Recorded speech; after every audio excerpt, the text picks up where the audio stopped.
Welcome to Round Roanoke. I'm your host, Kiana Price Wade. Thank you for watching today. Cancer has touched most people's lives in some way. Julie Gillum is one of many. Her daughter was diagnosed at the age of 5. She's been cancer-free for more than 20 months. Her daughter's diagnosis prompted Gillum to get involved with Relay for Life. Gillum joins us now to tell us more about Relay for Life. Thank you for being here today. Thank you. It's got to be a startling reality to find out your 5-year-old has something as severe as cancer. What led to your daughter's diagnosis? Well, we noticed that Lauren was much more tired than usual. She had some red little dots, marks on her body, but the telltale sign was the bruises. She had bruises that just weren't going away, and they were larger bruises than what a normal bump would cause.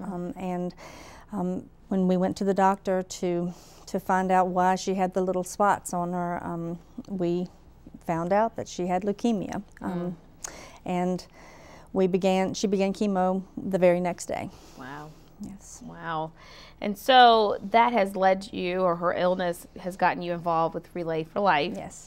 And how has that organization helped you? Well, I was a relayer before my daughter was diagnosed, but I didn't really get it. I would go to the relays and I would stay till midnight, maybe 1 o'clock in the morning, but then I would leave and go home, which a lot of people still do.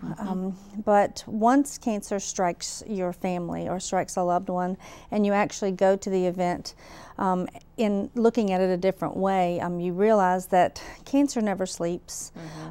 Therefore, the relay event, being an overnight event, it's set up to recognize that and to just symbolize the fact that cancer never sleeps. A survivor deals with it 24 hours a day. The caregivers care for their survivors 24 hours a day. So it's set up to be that kind of an event for a reason. The very next, when she was diagnosed in in February, that very next relay we became involved, and boy, was it a very different experience for our family.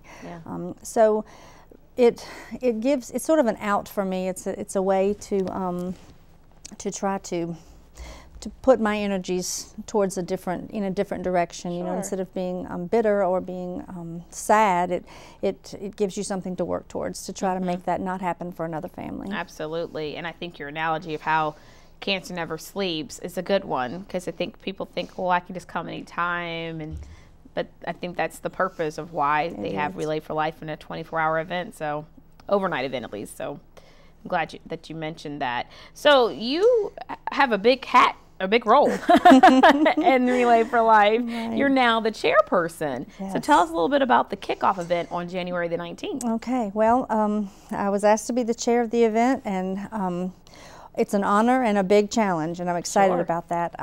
We have a big kickoff event coming up on January the 19th, and that's the big night when we really, everybody kind of goes to work. We have a huge event planned. It's going to be held at the Green Memorial Welcome Center at the Green Memorial Baptist Church, and it'll be a fun night. We're going to have lots of activities, lots of recognition. We encourage all of the teams to come, and it's not just a team captain event, it's for the whole team. Okay. We'll have food, we'll have activities, lots of fun, lots of celebration, but it's really when we encourage our teams to get a jump start on Relay. We want to start fundraising early, getting energized, getting excited about it, because it really takes more than just that one night to do what the American Cancer Society needs done to fight this disease. Right. So in other words, start early so you can start raising more money and getting your ideas and fundraising concepts and your team together. So it's a good time to kind of get a jump start. Right. The most successful teams start fundraising as soon as the event is over, and that's what we do with our team for Lauren, my daughter, and we start it as soon as it's over. We get started on the next one, and that's what we encourage our teams to do. Real quickly, and you've already kind of said it, but repeat again the mission for Relay for Life. Our mission really is more birthdays. We want to have more birthdays, help people to celebrate more birthdays by. We want to get rid of cancer. I'd like to see it done in my lifetime for my children and for their children.